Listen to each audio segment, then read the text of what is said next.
Everybody dies, don't they? Everybody come back. Isn't that so? You tried to get into the locked drawer today, didn't you? You tried. How do the dead come back, Mother? What's the secret? The victim by Maywiggy Sinclair 1. Stephen Ackroyd. Mr. Great's chauffeur was sulking in the garage. Everybody was afraid of him.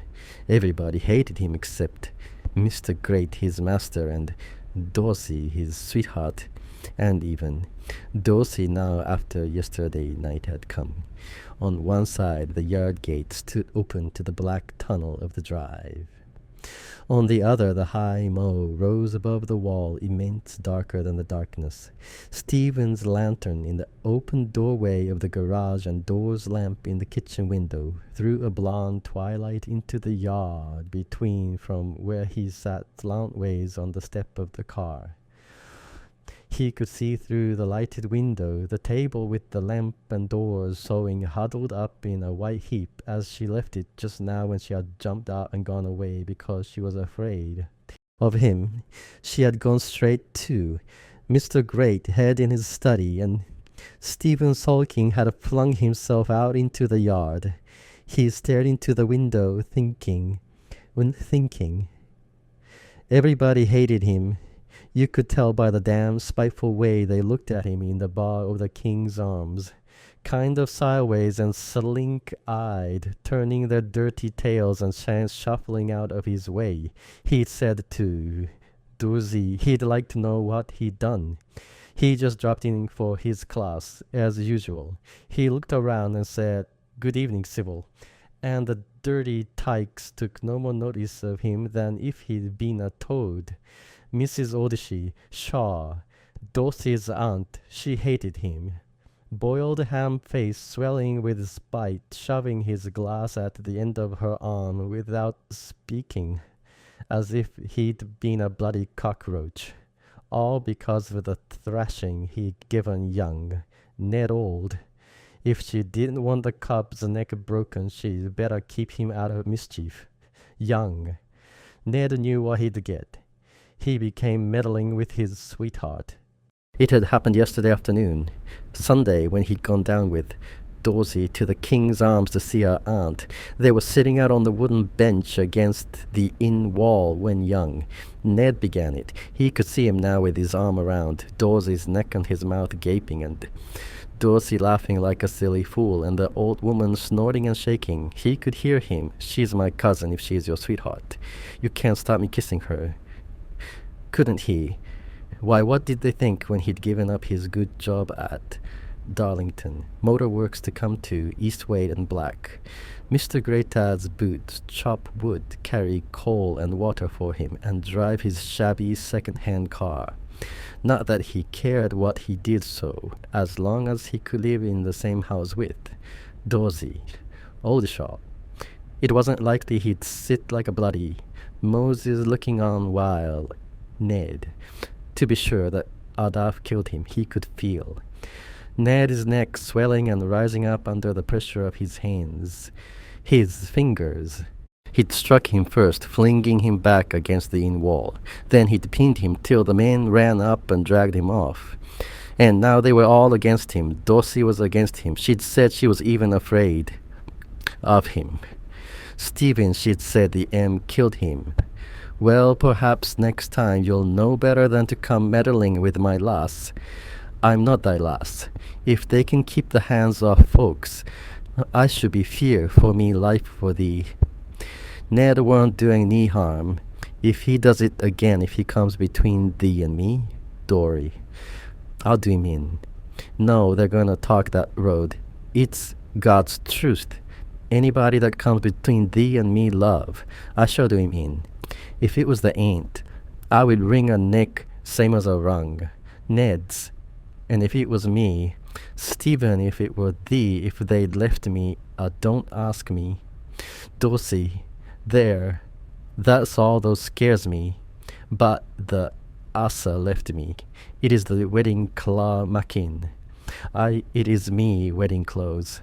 She started fingering the white stuff, looking at it with her head on one side, smiling prettily. Then all of a sudden she'd flung it down in a heap and burst out crying.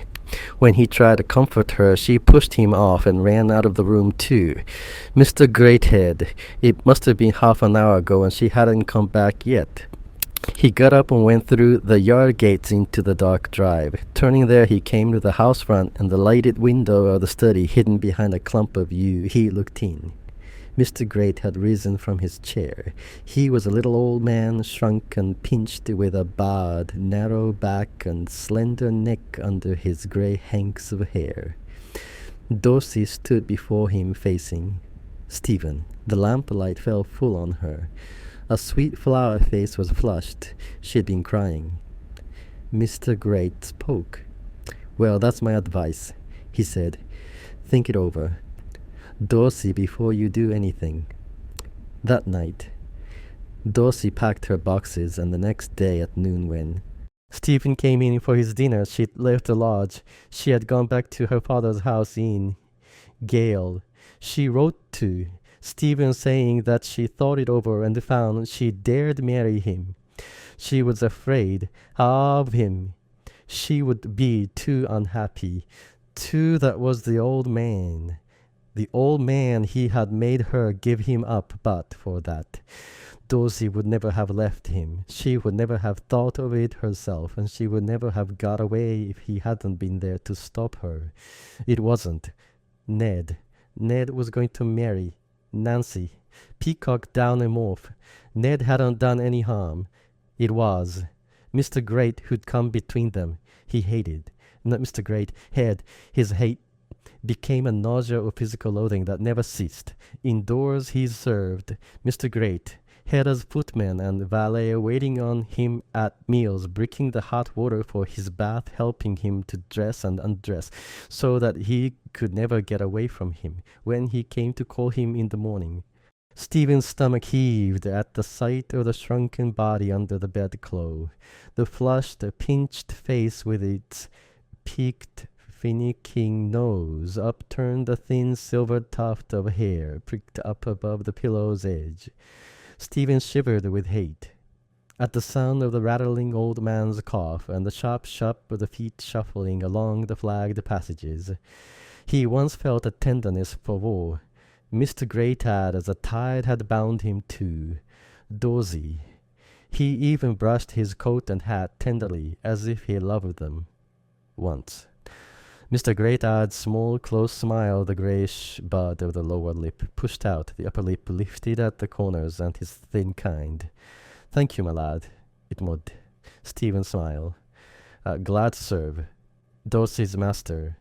And Mr. Greathead would smile again and say, "It does me good to see your bright face, Stephen." Now, Stephen's face writhed in a tight contortion to meet Mr. Great Head's kindliness, while his throat ran dry and his heart shook with hate. At meal times from his place by the sideboard he would look on at Mr. Great eating in a long contemplative disgust. He could have snatched the plate away from the slow fumbling hands that hovered and hesitated. He would catch words coming into his mind. He ought to be dead. He ought to be dead. To think that this thing that ought to be dead, this all-shriveled skin bag of creaking bones, should come between him and Dorsey, should have power to drive Dorsey from him one day when he was brushing. Mr. Greathead's soft felt hat, a paroxysm of hatred gripped him. He hated Mr. Greathead's hat. He took a stick and struck at it again and again. He threw it on the flags and stamped on it, clenching his teeth and drawing in his breath with a sharp hiss. He picked up the hat, looking round furtively for fearless Mr. Great, head or Dorsey's successor. Mrs. Blancarin should have seen him. He pitched and pulled it back into shape and pushed it carefully and hung it on the stand. He was ashamed not of his violence but of its futility. Nobody but a damn fool, he said to himself, would have done that. He must have been mad. It wasn't as if he didn't know what was going on. He'd known never since the day when Dorsey left him. I shall be myself again till I've done him in, he thought. He was only waiting till he'd planned it out, till he was sure of every detail, till he was fit and cool. There must be no hesitation, no uncertainty at the last minute. Above all, no blind, headlong violence. Nobody but a fool would kill in mad rage and forget things and be caught and swing for it. Yet that was what they all did. There was always something they hadn't thought of that gave them away. Stephen had thought of everything, even the date, even the weather. Mr. Great was in the habit of going up to London to attend the debates of a learned society belonged to that held its meetings in May and November.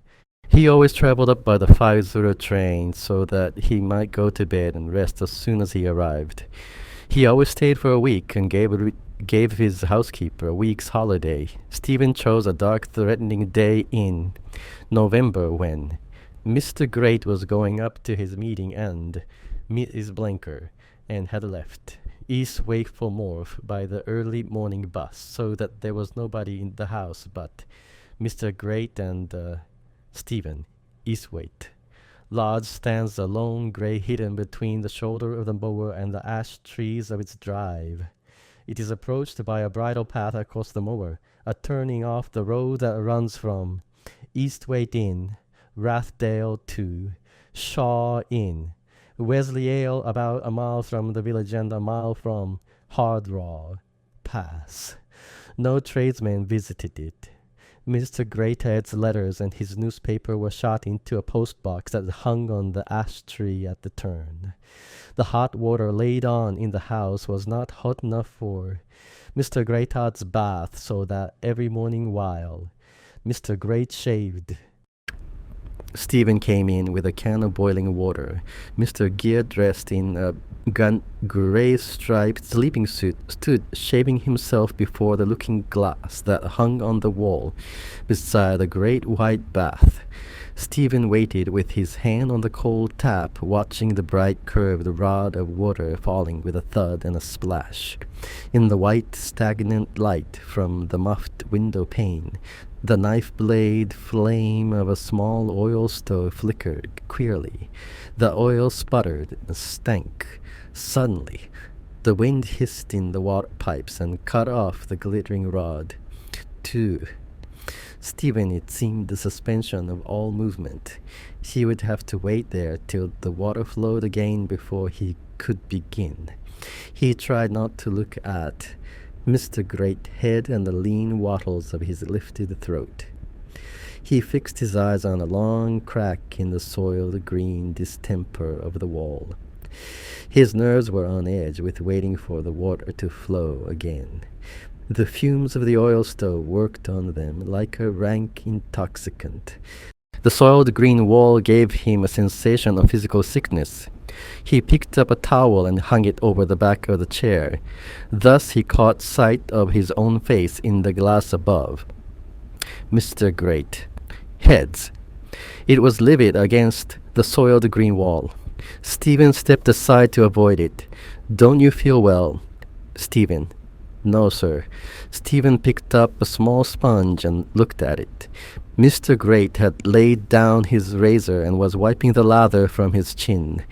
At that instant, with a gurgling, spluttering haste, the water leaped from the tap.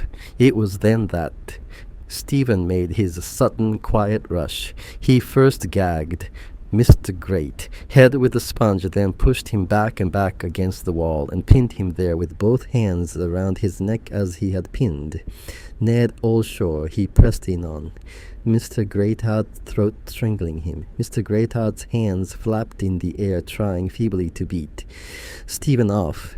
Then his arms pushed back by the heave and thrust of Stephen's shoulders dropped. Then Mr. Greathead's body sank, sliding along the wall, and fell to the floor. Stephen, still keeping his hold, mounting it, gripping it with his knees. His fingers tightened, pressing back the blood. Mr. Greathead's face swelled up. It changed horribly. There was a groaning and rattling sound in his throat. Stephen pressed in till it had ceased. Then he stripped himself to the waist. He stripped. Mr. Great hid up his sleeping suit and hung his naked body face downwards in the bath. He took the razor and cut the great arteries and veins in the neck. He pulled up the plug of the waste pipe and left the body to drain in the running water. He left it all day and all night. He noticed that murderers swung just for want of attention to little things like that, messing up themselves in the whole place with blood, always forgetting something essential. Yeah, he had no time to think of horrors. From the moment he had murdered Mr. Great, his own neck was in danger. He was simply using all his brain and nerve to save his neck. He worked with the stern, cool hardness of a man going through an unpleasant but necessary job. He thought of everything. He had even thought of the dairy. It was built under the back of the house, under the shelter of the high mow. You entered it through the scullery which cut it off from the yard. The window panes had been removed and replaced by sheets of perforated zinc. A large corrugated glass skylight lit it from the roof. Impossible either to see in or to approach it from the outside. It was fitted up with a long black slate shelf placed for the convenience of butter makers at the height of an ordinary workbench. Stephen had his tools, a razor, a carving knife, a chopper, and a meat saw laid there, ready beside a great pile of cotton waste. Early the next day he took Greater's body out of the bath, wrapped a thick towel around the neck and head, carried it down to the dairy and stretched it out on the slab. And there he cut it up into 17 pieces. These he wrapped in several layers of newspaper covering the face and the hands. First, because at the last moment they frightened him, he sewed them up in 2 sacks and hid them in the cellar.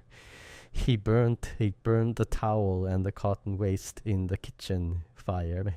He cleaned his tools thoroughly and put them back in their places, and he washed down the marble slab. There wasn't a spot on the floor except for one flagstone where the pink rinsing of the slab had splashed over.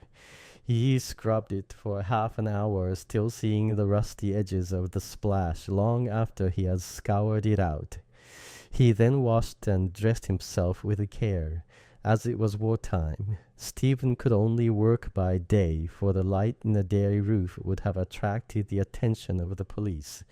He had murdered Mr. Great on a Tuesday. It was now 3:00 on Thursday afternoon.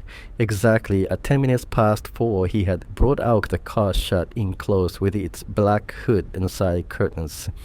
He packed Mr. Great's suitcase and placed it in the car with his umbrella, railway rug, and travelling cup, also in a bundle the clothes that his victim would have gone to London in. He stowed the body in 2 sacks beside him on the front. By hard or pass halfway between Eastwaite and Shore, there are 3 round pits known as the churns, hollowed out of the grey rock and said to be bottomless. Stephen had thrown stones big as a man's chest down the largest pit to see whether they would be caught on any ledge or boulder. They dropped clean without a sound. It poured with rain, the rain that Stephen had reckoned on. The pass was dark under the clouds and deserted. Stephen turned his car so that the headlights glared on the pit's mouth. Then he ripped open the sacks and threw down one by one the 17 pieces of Mr. Great's body and the sacks after them and the clothes. It was not enough to dispose of Mr. Great's dead body. He had to behave as though Mr. Great were alive. Mr. Great had disappeared, and he had to account for his disappearance. He drove on to Shore Station to the 5:00 train, taking care to arrive close on its starting. A troop train was due to depart a minute earlier. Stephen, who had reckoned on the darkness and the rain, reckoned also on the hurry and confusion on the platform.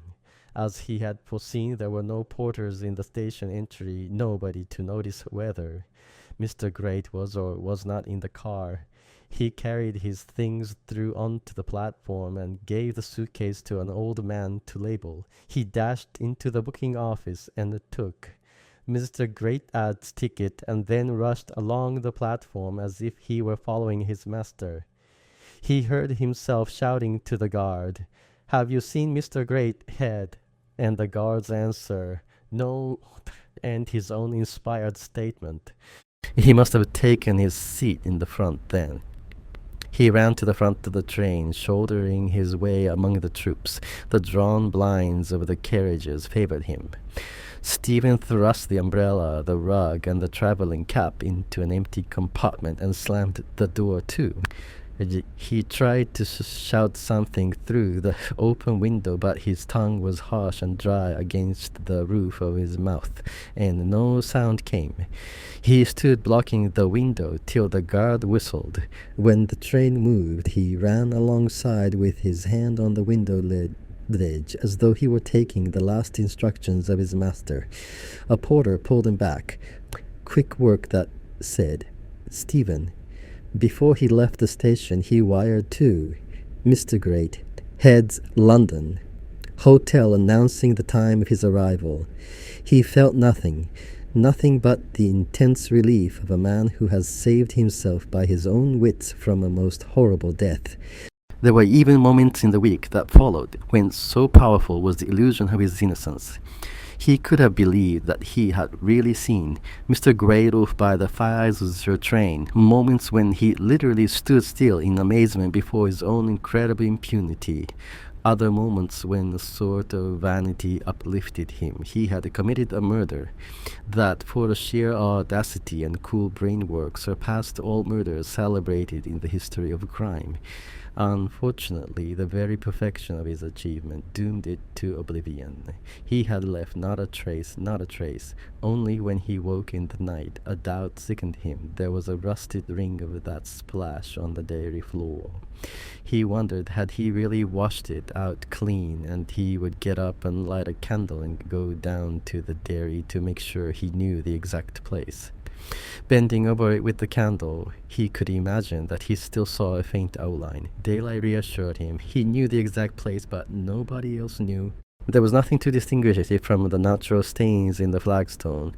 Nobody would guess, but he was glad when Mrs. Blanker and came back next day, on the day that Mr. Great was to have come home by the 4:00 train. Stephen drove into shore and bought a chicken for the master's dinner.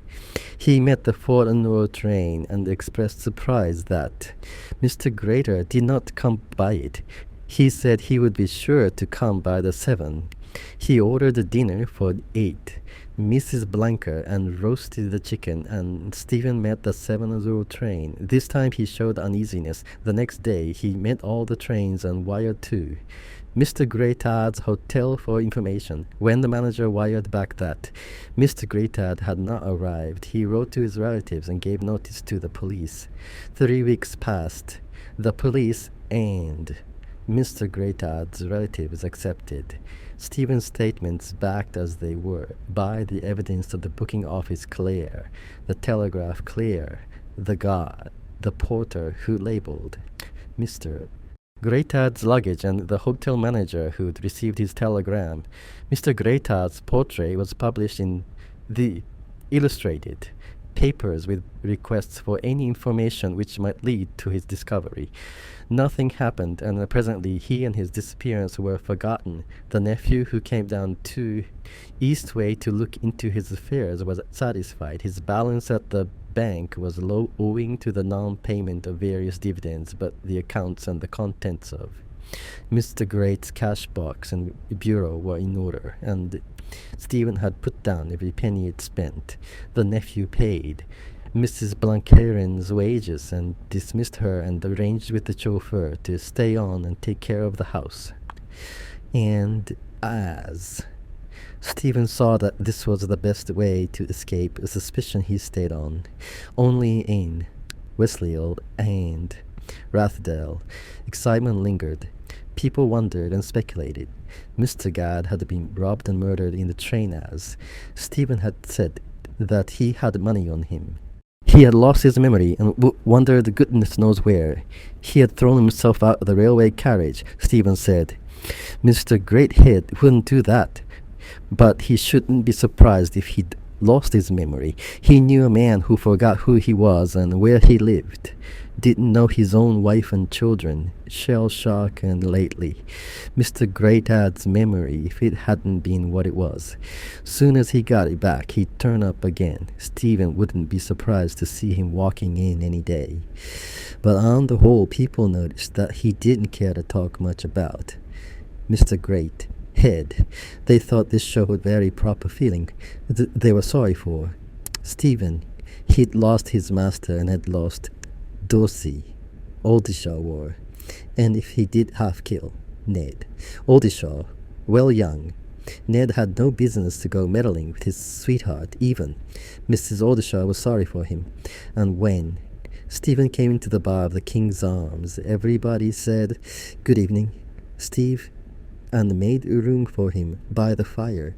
3. Stephen came and went now as if nothing had happened. He made a point of keeping the house as it would be kept if Mr. Great were alive. Mrs. Blenker, and coming in once a fortnight to wash and clean, found the fire lit in. Mr. Great, a head study and his slippers standing on end in the fender. Upstairs his bed was made, his clothes folded back ready. This ritual guarded Stephen not only from the suspicion of outsiders, but from his own knowledge. By behaving as though he believed that Mr. Greathead was still living, he almost made himself believe it. By refusing to let his mind dwell on the murder, he came to forget it. His imagination saved him playing the play that kept him sane till the murder. It became vague to him and fantastic, like a thing done in a dream. He'd wake up and this was the reality. This round of caretaking, this look the house had of waiting for Mr. Great to come back to it. He'd left off getting up in the night to examine the place on the dairy floor. He was no longer amazed by his impunity. Then suddenly, when he really had forgotten it ended, it was on a Saturday in January about 5 to narrow. Stephen had heard that Dorsey Oldershaw was back again, living at the King's Arms with her aunt. He had a mad and controllable longing to see her again, but it was not Dorsey he saw. His way from the large kitchen into the drive was through the yard gates and along the flagged path under the study window. When he turned onto the flags, he saw it shuffling along before him. The lamplight from the window lit up. He could distinctly see the little old man in the long, shabby black overcoat with the grey woolen muffler around his neck, hunched up above his collar, lifting the thin grey hair that stuck out under the slouch of the black hat. In the first moment that he saw it, Stephen had no fear. He simply felt that the murder hadn't happened, that he really had dreamed it, and that this was Mr. Great had come back alive among the living. The phantasm was now standing at the door of the house, its hand on the doorknob as if about to enter. But when Stephen came up to the door, it wasn't there.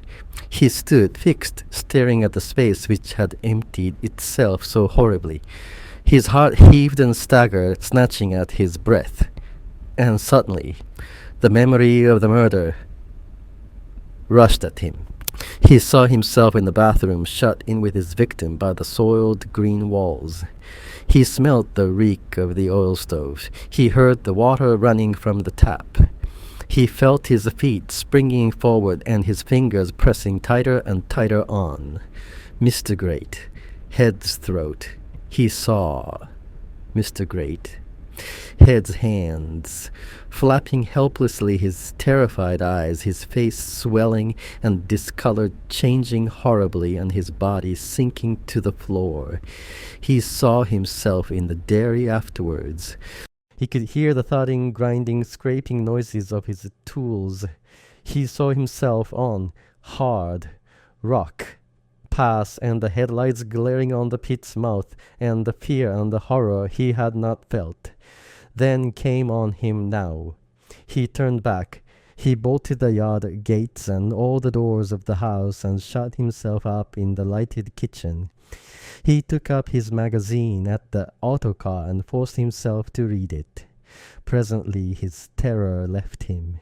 He said to himself that it was nothing but his fancy. He didn't suppose he'd ever see it again.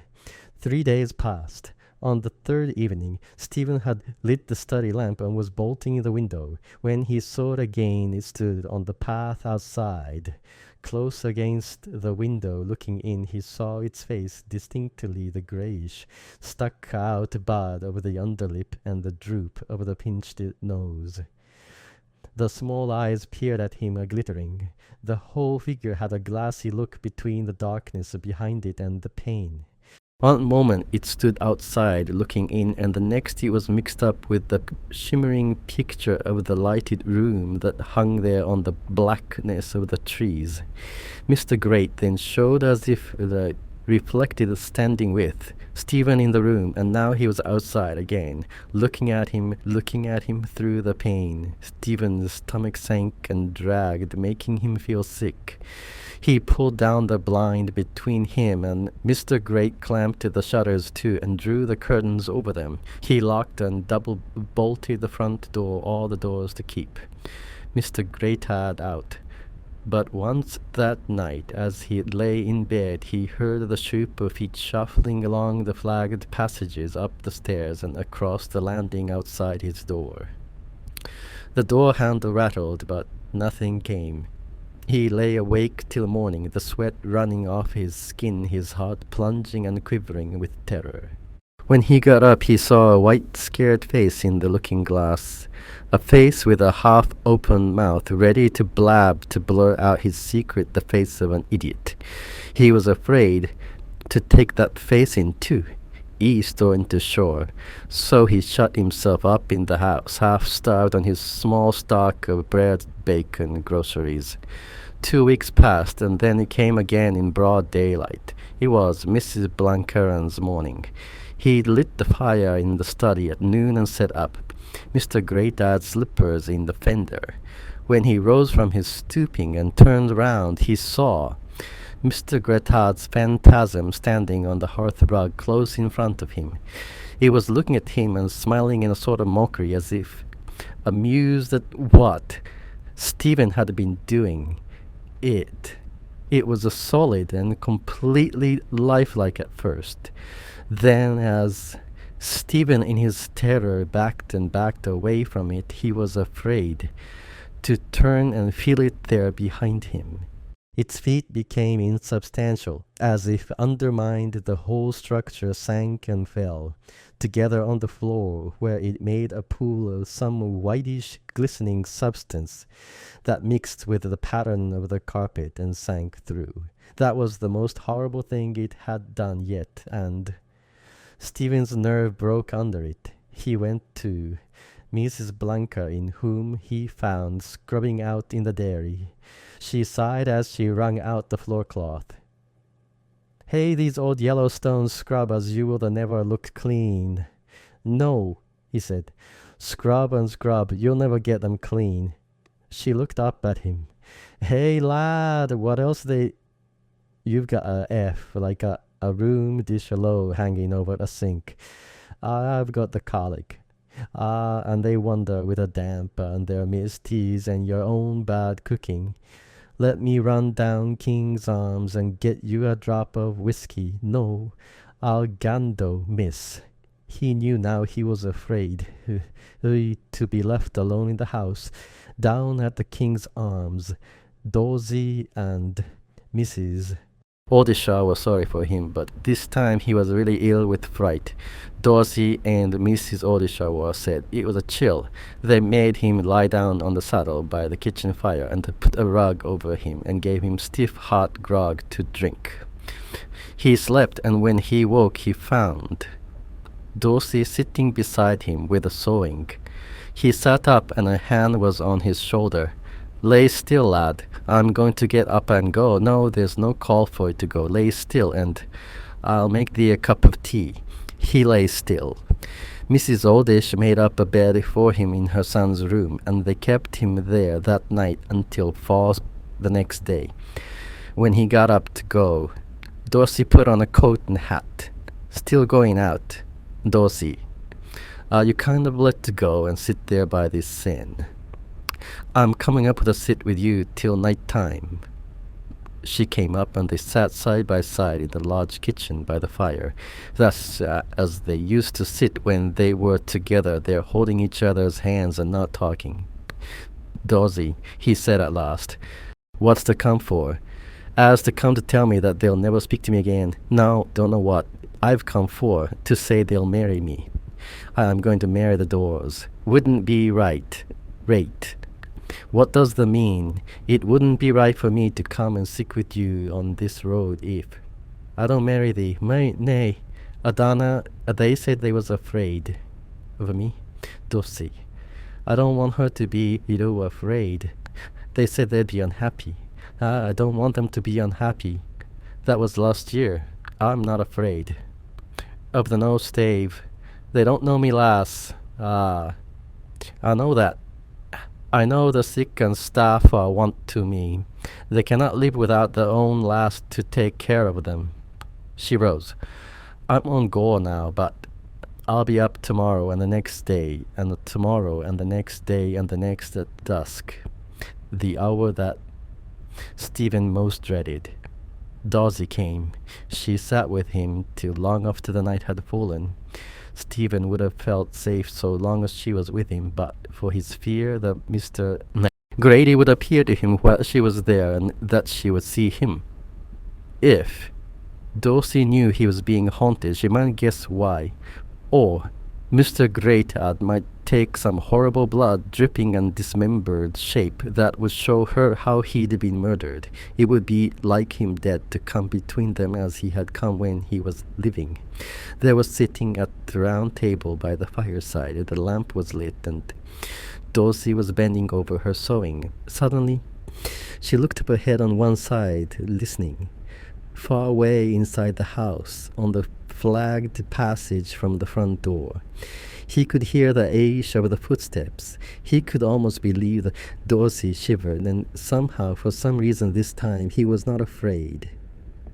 "Stephen," she said, "did they hear anything?" No, but wind and rugs." She looked at him a long, wondering look.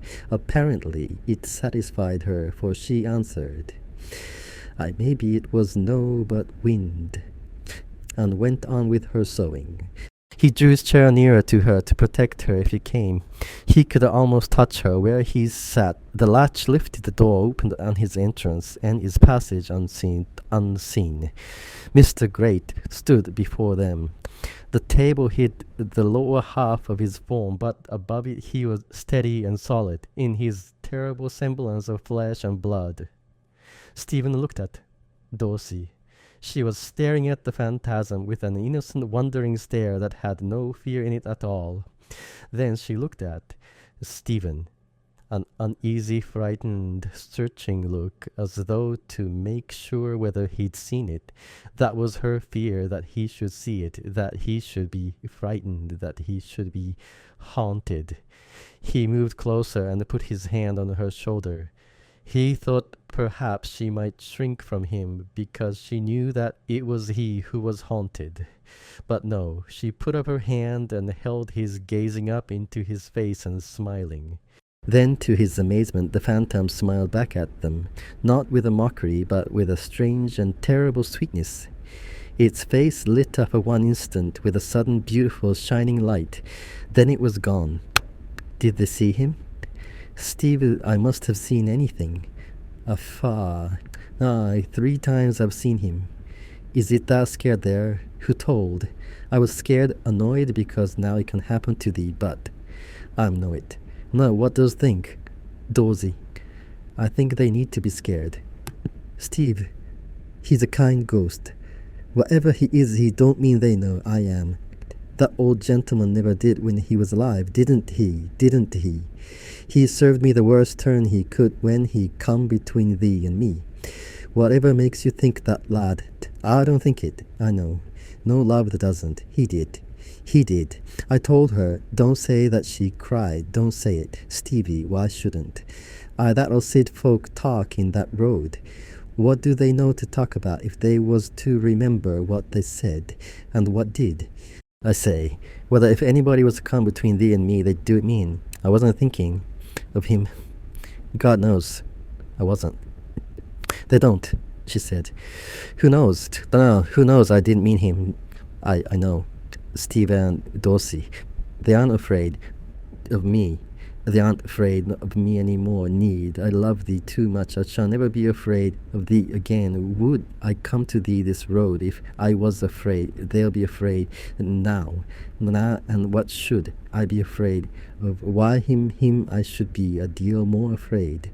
To think of thee sitting with him up here by the Seine. Wouldn't they come down and sleep at aints that awa but he? I shall set thee on the road past Ma. He went with her down the bridle path and across the moor and along the main road that led through Esthwaite. They parted at the turn where the lights of the village came in sight. The moon had risen as Stephen went back across the moor. The ashed tree at the bridle path stood out clear, its hooked, bending branches black against the grey moor grass. The shadows in the roots let stripes along the bridle path, black on grey. The house was black-grey in the darkness of the drive. Only the lighted study window made a golden square in its long wall. Before he could go up to bed, he would have to put out the study lamp. He was nervous, but he no longer felt the sickening and sweating terror of the first hauntings. Either he was getting used to it or something had happened to him. He'd closed the shutters and put out the lamp. His candle made a ring of light round the table in the middle of the room. He was about to take it up and go when he heard a thin voice calling his name. Stephen. He raised his head to listen. A thin thread of sound seemed to come from outside, a long way off at the end of the bridle path. Stephen. Stephen. This time he could have sworn the sound came from inside his head like the hiss of air in his ears. Stephen. He knew the voice now. It was behind him in the room. He turned and saw the phantasm of Mr. Great sitting as he used to sit in the armchair by the fire. The form was dim in the dusk of the room outside the ring of candlelight. Stephen's first movement was to snatch up the candlestick and hold it between him and the phantasm, hoping that the light would cause it to disappear. Instead of disappearing, the figure became clear and solid, indistinguishable from a figure of flesh and blood, dressed in black broadcloth and white linen. Its eyes had the shining transparency of blue crystal. They was fixed on Stephen with a look of quiet, benevolent attention. Its small, narrow mouth was lifted at the corner, smiling. It spoke. "You needn't be afraid," it said. The voice was natural now, quiet, measured, slightly quavering instead of frightening. Stephen, it soothed and steadied him. He put the candle on the table behind him and stood up before the phantasm, fascinated. "Why are you afraid?" it asked. Stephen couldn't answer. He could only stare, held there by the shining, hypnotizing eyes. "You're afraid," it said, "because you think I'm what you call a ghost. A supernatural thing. You think I'm dead and that you killed me. You think you took a horrible revenge for a wrong you thought I did you. You think I've come back to frighten you, to revenge myself in my turn. And every one of those thoughts of yours, Stephen, is wrong. I'm real. And my appearance is as natural and real as anything in this room, more natural and more real if you did. But no, you didn't kill me, as you see, for here I am as alive, more alive than you are. Your revenge consisted in removing me from a state which had become unbearable to a state more delightful than you can imagine. I don't mind telling you, Stephen, that I was in serious financial difficulties, which, by the way, is a good thing for you, as it provides a plausible motive for my disappearance. So as far as revenge goes, the thing was a complete frost. You were my benefactor. Your methods were somewhat violent, and I admit you gave me some disagreeable moments before my actual deliverance, but as I was already developing rheumatoid arthritis, there can be no doubt that in your hands my death was more merciful than if it had been left to nature. As for the subsequent arrangements, I congratulate you, Stephen, on your coolness and resource. I always said you were equal to any emergency and that your brains would pull you safe through any scrape. You committed an appalling and dangerous crime, a crime of all things, the most difficult to conceal, and you contrived so that it was not discovered and never will be discovered. And no doubt the details of this crime seemed to you horrible and revolting to the last degree, and the more horrible and more revolting they were, the more you piqued yourself on your nerve in carrying the thing through without a hitch. I don't want to put you entirely out of conceit with your performance. It was very creditable for a beginner. Very creditable indeed. But let me tell you this. This idea of things being horrible and revolting is all illusion. The terms are purely relative to your limited perceptions. I'm speaking now to your intelligence. I don't mean that practical ingenuity which enabled you to dispose of me so neatly. When I say intelligence, I mean intelligence. All you did then was to redistribute matter to our incorruptible sense. Matter never takes any of those offensive forms in which it so often appears to you. Nature has evolved all this horror and repulsion just to prevent people from making too many little experiments like yours.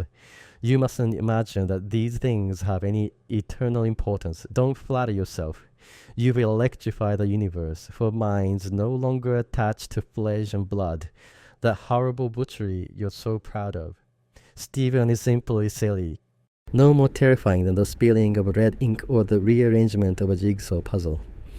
I saw the whole business, and I can assure you I felt nothing but intense amusement. Your face, Stephen, it was so absurdly serious. You've no idea what you looked like with that chopper. I'd have appeared to you then and told you so, only I knew I should frighten you into fits. And there's another grand mistake, my lad. You're thinking that I'm haunting you out of revenge, that I'm trying to frighten you. My dear, Stephen, if I'd wanted to frighten you, I'd have appeared in a very different shape. I needn't remind you what shape I might have appeared in. What do you suppose I've come for? I don't know, said Stephen in a husky whisper. Tell me. I've come to forgive you and to save you from the horror you would have felt sooner or later and to stop you going on with your crime. You needn't, Stephen said. I'm not going on with it. I shall do no more murders. There you are again. Can't you understand that? I'm not talking about your silly butcher's work. I'm talking about your real crime. Your real crime was hating me. And your very hate was a blunder, Stephen. You hated me for something I hadn't done. What did you do? Tell me that. You thought I came between you and your sweetheart that night when Dorsey spoke to me. You thought. I told her to throw you over, didn't you? What did you tell her? I told her to stick to you. It was you, Stephen, who drove her away. You frightened the child. She said she was afraid for a life of you. Not because you half killed that poor boy, but because of the look on your face before you did it. The look of hate. Stephen, I told her not to be afraid of you. I told her that if she threw you over, you might go altogether to the devil, that she might even be responsible for some crime. I told her that if she married you and was faithful, if she loved you, I'd answer for it. You'd never go wrong. She was too frightened to listen to me. Then I told her to think over what I'd said before she did anything. You heard me say that. That's what I heard you say. I didn't know. I thought you'd set her against me. If you don't believe me, you can ask her. Stephen, that's what she said to the night. That you never come between her and me. Never. Never. The phantasm said. And you don't hate me now? No. No. I should never have heard that. I should never have laid a finger on if I'd known. It's not with your laying fingers on me. It's your hatred that matters. If that's done with, the whole thing's done with. Is it? Is it? If it was known, I should have to hang for it. Nam, I give me sell up. Tell me, Ma, give me up. You want me to decide that for you? I don't go, he said. Don't go. It seemed to him that Mr. Greytard's phantasm was getting a little thin, as if it couldn't last more than an instant. He never so longed for it to go as he longed now for it to stay and help him. Well, Stephen, any flesh and blood man would tell you to go and get hanged tomorrow, that it was no more than your plain duty. And I dare say there are some mean, vindictive spirits even in my world who would say the same, not because they think death important, but because they know you do and they want to get even with you that way. It isn't my way. I consider this little affair is strictly between ourselves. There isn't a jury of flesh and blood men who would understand it. They all think death so important. What do you want me to do then? Tell me, and I'll do it. Tell me, he cried out loud for Mr. Great. His phantasm was getting thinner and thinner. It dwindled and fluttered like a light going down. Its voice came from somewhere away outside from the other end of the bridle path. Go on living, it said. Mary, Dorsey, Hadana. She don't know. I killed her. Oh yes. The eyes flickered up gentle and ironic. She does. She knew all the time. And with that the phantasm went out. If you like that story, consider supporting me as a patron. That way you help me make more stories for you and get access to a patron on the library of stories. Lots more hours for you to listen to. How do the dead come back, mother? What is the secret of a dead comebacks? So that was The Victim by Mary Sinclair. She was actually a pretty famous writer in her time. It was easy to read apart from the dialect bits. So I guess from her place names, it was supposed to be set in the Yorkshire Dales somewhere with like Wesleydale, Far, Winsley, Dale, and Harraw. Force is actually a proper place around there, but I wasn't happy with the dialect. I mean, it's North Yorkshire, and I'm not a Yorkshire man, so I'm not an authority on it, but Moner and Kaner, a kind of is more.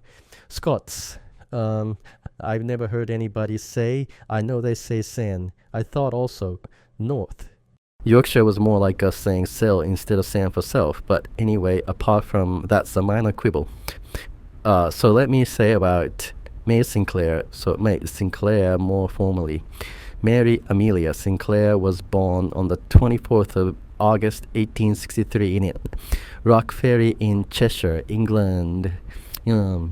Duffy did an album called Rock Ferry, but she was the youngest of 6 children and the only daughter of William Sinclair, a Liverpool ship owner, and Amelia Sinclair, a devoutly religious mother. Her father's business failed, and with it the family's financial stability. He descended into alcoholism and was eventually estranged from the family.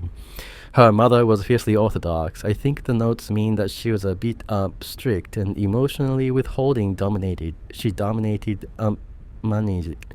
May Sinclair, 4 of her 5 brothers suffered from a congenital heart defect and died young.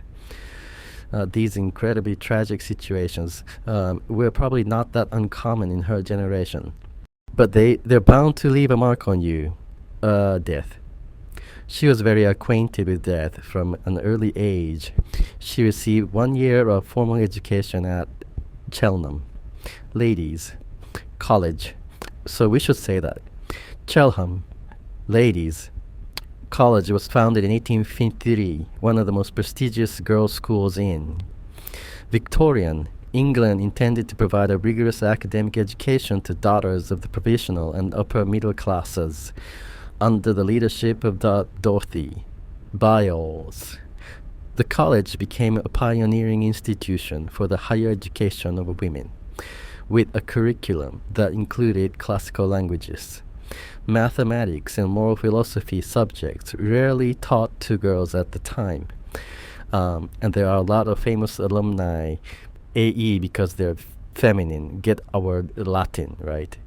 So yeah, and she was under the influence of Dorothy Bile enough to ignite an intellectual passion. She had to go back from school to look after her sick brothers, but she continued her studies alone, and she read widely in philosophy, theology, and literature, developing an early affinity for the British idealist, particularly Nakta Green. So who was the Green? You might say so Thomas Hill. Green, born 1836, was a British idealist philosopher and a leading figure in the 19th century revival of Hegelian thought in Britain.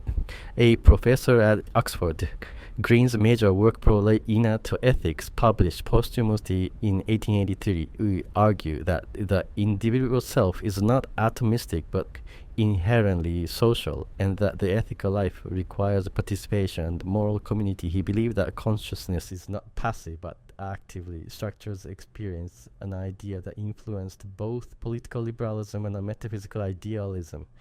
So her version, let's just jump into this. Philosophically, she was an idealist, British form of idealism. It wasn't the same as Bishop Berkeley's immaterialism.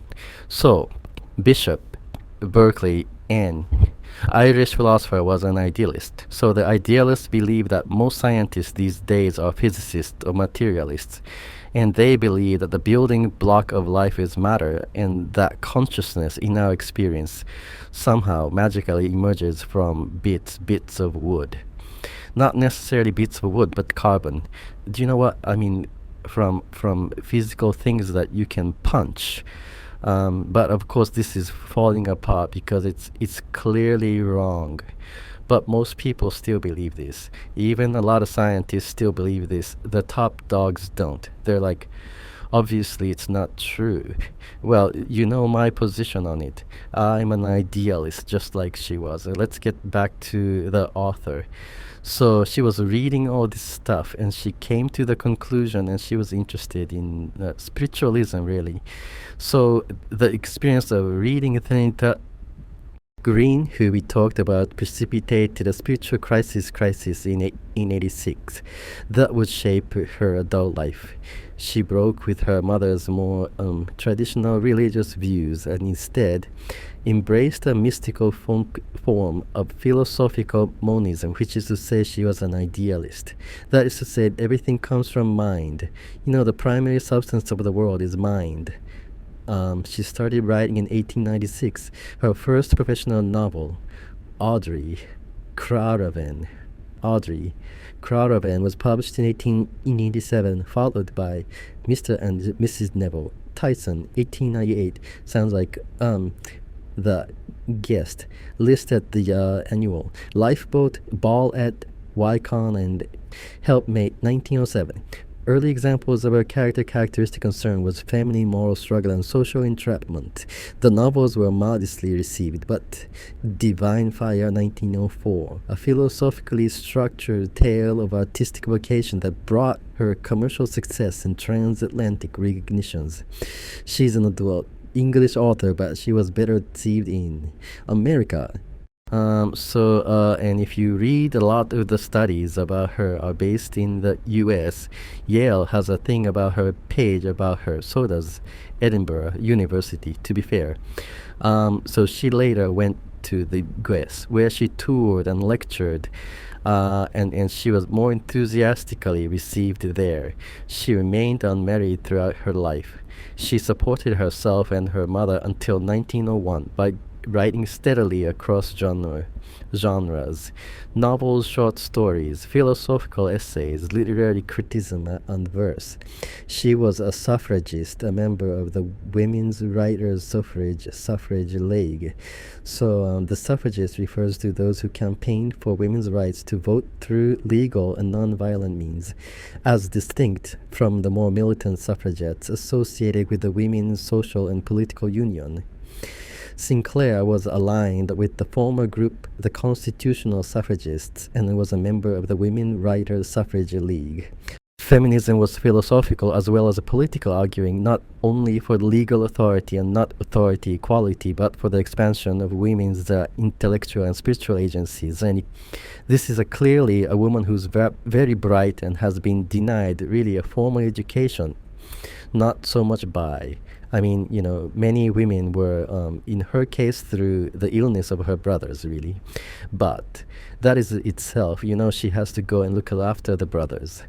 I wonder if it would have been that she'd had six sisters, would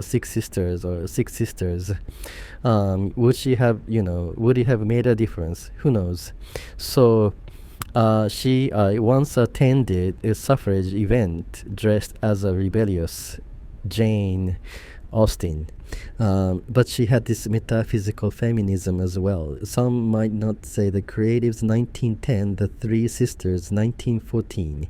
She portrayed women as caught between personal desire and inherited duty. Although, to be fair, aren't we all? And their subjectivity constrained not only by society, but by metaphysical errors, false distinctions between self, another mind, and body. So this is the the idealist philosophy coming in here. There are all sorts of brands of idealism. Perhaps the most famous one is kind of Buddhism and certain sects of Hinduism. And she wasn't that, but there are European idealists as well. The Western, it has a Western tradition as well. But of course, it's easy to explain this if you look at the Indian stuff. We all know, most of us know that in Buddhism, particularly the doctrine of emptiness is that we are not really people. We are not really who we think we are. We are something, but we are deceived if we believe we are a self. And so that's that kind of thing here. She was a bit of a modernist, if you remember. This was a late 19th century, particularly early 20th century movement that wanted to look things. I mean, it's too hard to, think of James Joyce modernist, T.S. Eliot modernist. It was not the Victorian stuff they were. Virginia Woolf, of course. So she was close with Ezra, Pound 4, Maddox, Ford, and later with T.S. Eliot, and she was the most favorable review before nearly anybody else. She was the first person to use the phrase stream of consciousness, and so she was a modern. She was interested in Bergson, the French philosopher, Henry Bergson. She was in Beauty's Pan's psychism, Henry James's pragmatism, and Bertrand Russell's new realism with lucidity ambition. She criticized Bertrand Russell, but admired many of the things he did. She, in 1913, she was involved in early psychological medicine. She helped establish the medical psychological clinic in London, an early center for Freudian psychotherapy, and joined the Society for Psychical Research, which is, of course, is a parapsychology thing. Not Freud would have hated it in 1914. She was on board with a lot of Freudian ideas such as sublimation and repression, and it came into her stories. She's a massively interesting writer. She wrote a book called The Life and Death of Harriet Freen in 1922. A stark and economically told. Bill, Dong, Roman, the Germans are very famous for that. Thomas Mann and people like that. We could unpack tons of this, but she's clearly a key figure in early 20th century literature. But from the early 1920s, she began to suffer from Parkinson's disease. Now, as I said, she joined the Society for Psychical Research, but also we know from her idealism and her earlier experiences, she became a convinced spiritualist. She was a member of the spiritualist church, but the ideas around spiritualism and parapsychology. So this is relevant to this story. Okay, and she died in Aylesbury in 1990, and was buried at St. John at Hampstead's Church in London where I was not very long ago. I didn't know she was there. I would have looked her up. For tea, let's talk about this story. The victim, what? I think about it. So it was published in 1923 in a collection called Uncanny Stories. And they're all seven tales. They're all supernatural happenings in this world. The other world, beyond death, and the borderland between, as it says. The stories are in an arc, and this is the last story. I'm think it and it was like in the 70s we had concept albums, and so you had to have your album that was viewed as a whole thing of yes, do all this kind of stuff. But even King Crimson and even Floyd stuff like Animals and Dark Side of the Moon can be seen together. Others are, or a couple, Hawkins, Warrior, Edge of Time. But there we go.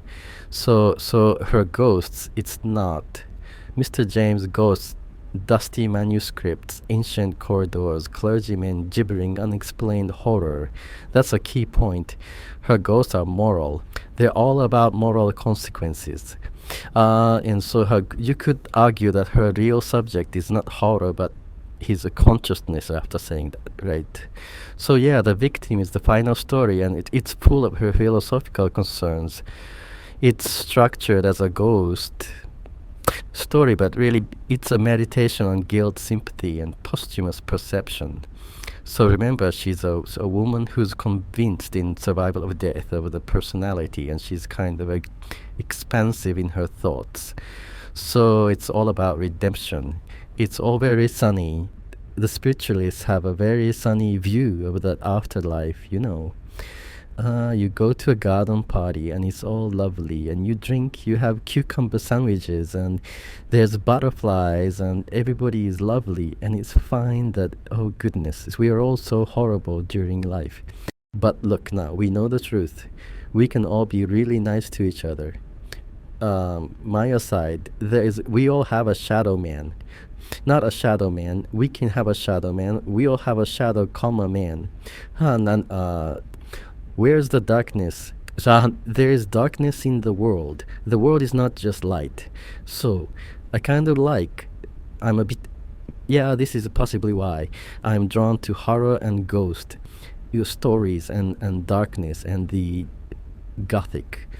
There is, and I've talked elsewhere about the Gothic is about approaching the sublime through the dark side, if you like.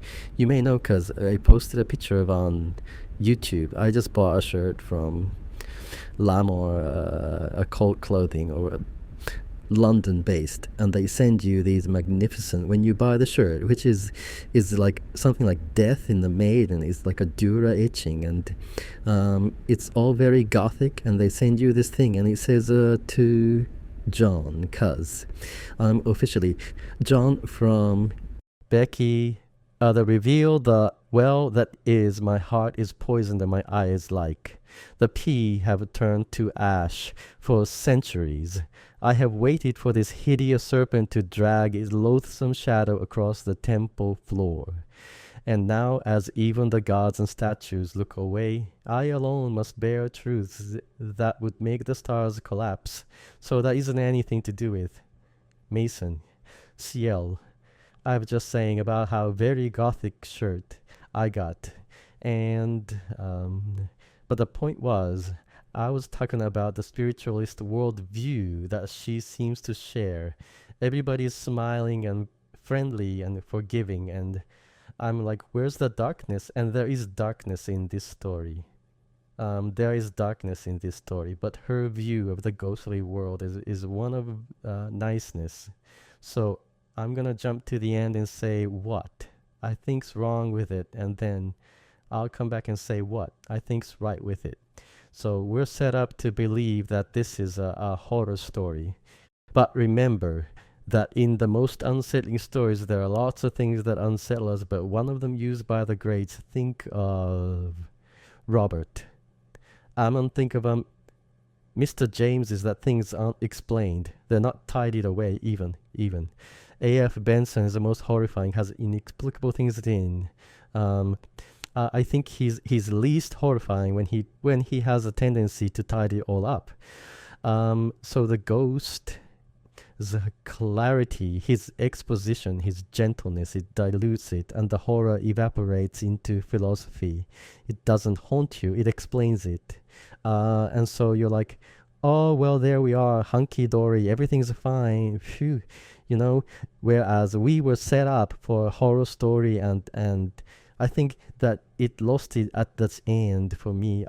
It was built up really well, and then it was like a balloon, not popping, but gently kind of running down with a bit of a fart noise, um, which it's not great. So I think that's and also I would say this is what I find about all sorts of stories. If you read Gulliver's Travels, if your political or philosophical message, whether you're Christian, whether you're a Marxist, whether you're a fascist, whether you're a materialist, whether you're, whatever, if you write a story or you're a brand or somebody like that, and you put your philosophy in the book, in the story, the danger is that the philosophy becomes the most important thing and you lose the drama. Yeah, so stories are dramatic things. They're designed to generate emotion, and they're designed. I think the best art is not apprehended intellectually. It sinks. It comes in at a deeper level. Look at a painting. I'm reading a book called The Unquiet Landscape about British landscape painting, and it's fantastic, really. And he's very clear that I've forgotten who the author is, and I've left the book downstairs. But he says paintings, and I quote what's his name, David Lynch, saying something similar, not to be lines to be explained, that they're not explicable in language and in concept, that you can. The great thing is that if you conceptualize something, you trap it and it loses its essence. It becomes a concept. Whereas great art, I think, whether that be you're going to watch some dance or listen to some music or painting or poetry or good stories, they come in at a chest level, not a head level. They may even come lower, but so and I think this is the problem I have with this story. It hits you like a piece of philosophy. Oh yeah, whether you agree with it or not. And I do agree with her basic premise in the continuation of life after death, and things are basically mind and all those things. I do have an issue about darkness, that she hasn't got enough, but the darkness comes in the story, because when I say it's set up properly, it's fairly grim, isn't it? There are at least two things that are really grim about it. One is the detail of the murder, given us in great detail, and the dismemberment and disposal of the body given us in great detail, which is late. You're not going to get that in Mr. James. This is coming in the mid-century and later, and develops into, as I've said before, the slasher and the gore porn when it's taken to its extreme. There's a bit of that in this, dismembering somebody as a kind of pornography. I've never been a fan, really, but that I appreciate how I did a story last week about hanging, and that was also developed. And I think I'm working through this story in this anthology called English Ghost Stories in chronological order. And as we're getting into the 20th century, we're seeing this tendency for graphic descriptions of physical violence. Not as graphic as it does become, as I said, but so that is, however, well done. And I think, and I have an issue with the dialect, but that's another minor problem. And also, what I think is well done is the construction of the story. How she portrays his psychological state. First of all, I think he goes through three stages. One is he's completely unenlightened. He lives in his emotions. He is his emotions. So she knew about psychoanalysis as well. When I was working with get people coming in with psychological problems who somatized. That means their problems were in their body, so their symptoms would be physical. They would report physical, medically unexplained. And so what would typically happen would be the GPS and everybody would do a million tests. There was nothing physically wrong with them. And so they would be classed as physically unexplained. And they tended to think if that was the case, it meant there was nothing wrong with them and they were making it up. But that isn't true. It just means that the psychological distress is manifesting at a completely physical level. Now you can't do much with that to treat it. What you need to do is to raise it up a little bit, and so that they conceptualize, because I talk about concepts at the beginning like they're a bad thing, but they're actually a really useful thing, because if you have concepts, you can manipulate them, you can work with them. That's how humans' brains work. That's why we've been really successful, because we conceptualize, and then we can, it's like mathematics, you know. Mathematics is a symbolic language that represents the world. It's not the world, but it allows you to model the world. And so concepts that we create, you know, for example, say you see all these things running around and you go, oh, they're dogs. And then you've got an idea, oh, that's a dog. And a dog is different from a cat, and a cat's different from a goat. And then you go, oh yeah, and you can work with those. Well, psychologically, if you accept that something is your anxiety, it's just a concept, but you can do things with it. Whereas if your anxiety is never in your head, but always in your stomach, there's not much you can do with it. Anyway, so going back to this, so the character Stephen at the beginning is that he emotions are, or his feelings are, they are not reflected upon. Are they? I mean, he sees Ned Shaw kissing his beloved, and he braves him, as we say, and he half kills him, and then he has this idea, which is wrong, that his employer was advising his beloved to leave him, and the emotions that arise from that led him to kill him. So the first part, we have a man he has a psychological arc, is what I'm saying. So the first point, he's completely unconscious, if you like, he's a brute. And then the middle bit of it, he lives this life where he's got this guilt, which he isn't able to experience as a concept, potentially, not even physically. And he projects it out. No, he doesn't project it, he dissociates it.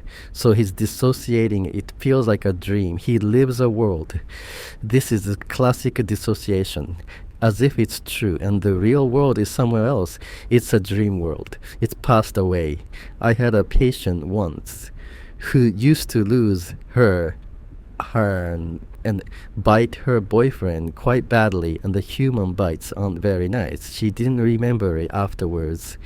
And that, I mean, that this is really common dissociation, very, very common. The mind puts it somewhere else. And in his case, so his shadow content, if you like, at the beginning is completely embodied in his body. He just lives it, and then in the middle it's rising up, if you like, but he can't tolerate it. So it's dissociated, it's sent away, and it's a dream, and he lives as if he didn't murder him. Yeah, and he even begins to believe he didn't murder him, and then the next thing that comes is the guilt starts to seep into. He can't repress it anymore. He can't dissociate it anymore. It's calling, and it doesn't stay in his body. He's starting to feel the guilt, and he feels it as fear. And that's kind of, and then he's absolved. So bombs your uncle, he's fine. So I think that's his psychological arc. The next thing I was going to say that's troubling about the story to a modern reader, particularly, you know, a feminist like this. Maybe it's not for me to speak for feminists, but imagine my daughter comes to see me and says, you know, I've got a new boyfriend, Dad. Oh yeah, Stephen. All right. He's violently jealous. Another boy was kissing me and he nearly killed him. All right. and he's massively jealous. And if he thinks that anybody is going to stand between us, well, he did kill somebody. I'll be like, right. But is this okay if I marry him? I'll be going, no. So the fact that this jealously homicidal man is given a pass, is nobody write the story today, would it? And she is as a feminist, you're like, but I think what happens here is that her feminism is trumped by her metaphysical belief. So she believes in redemption.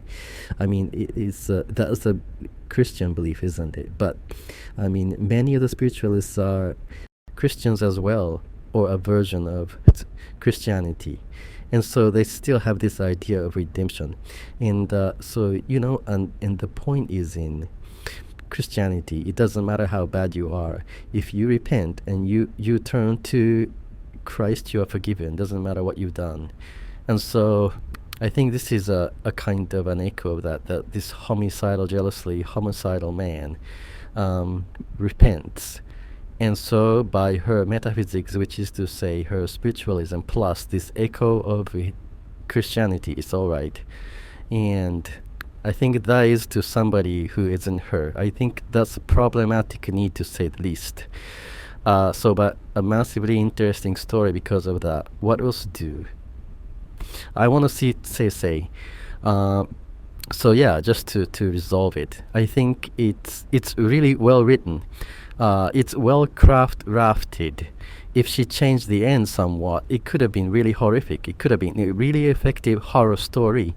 But because she came a bit preachy about her metaphysics, to our modern ears at least, I think it loses the drama. It loses the drama. And I think the issue about the violent man is a problem. And I think the preachiness is a problem, and the dialect is a problem to me. But I don't want to run it down, because I think up to that point, it's massively the scene setting is great. The energia, which is putting you in the scene, is really well done, and the depiction of the character Stephen is really interesting as well. So I think there's a lot to be said about it in its favor, but for me it kind of failed a little bit. So I would give it as B minus. Sorry, everybody dies, don't they? Every comeback, isn't that so? You tried to get into the locked drawer today, didn't you? Well, how do the dead come back? Mother, what's the secret of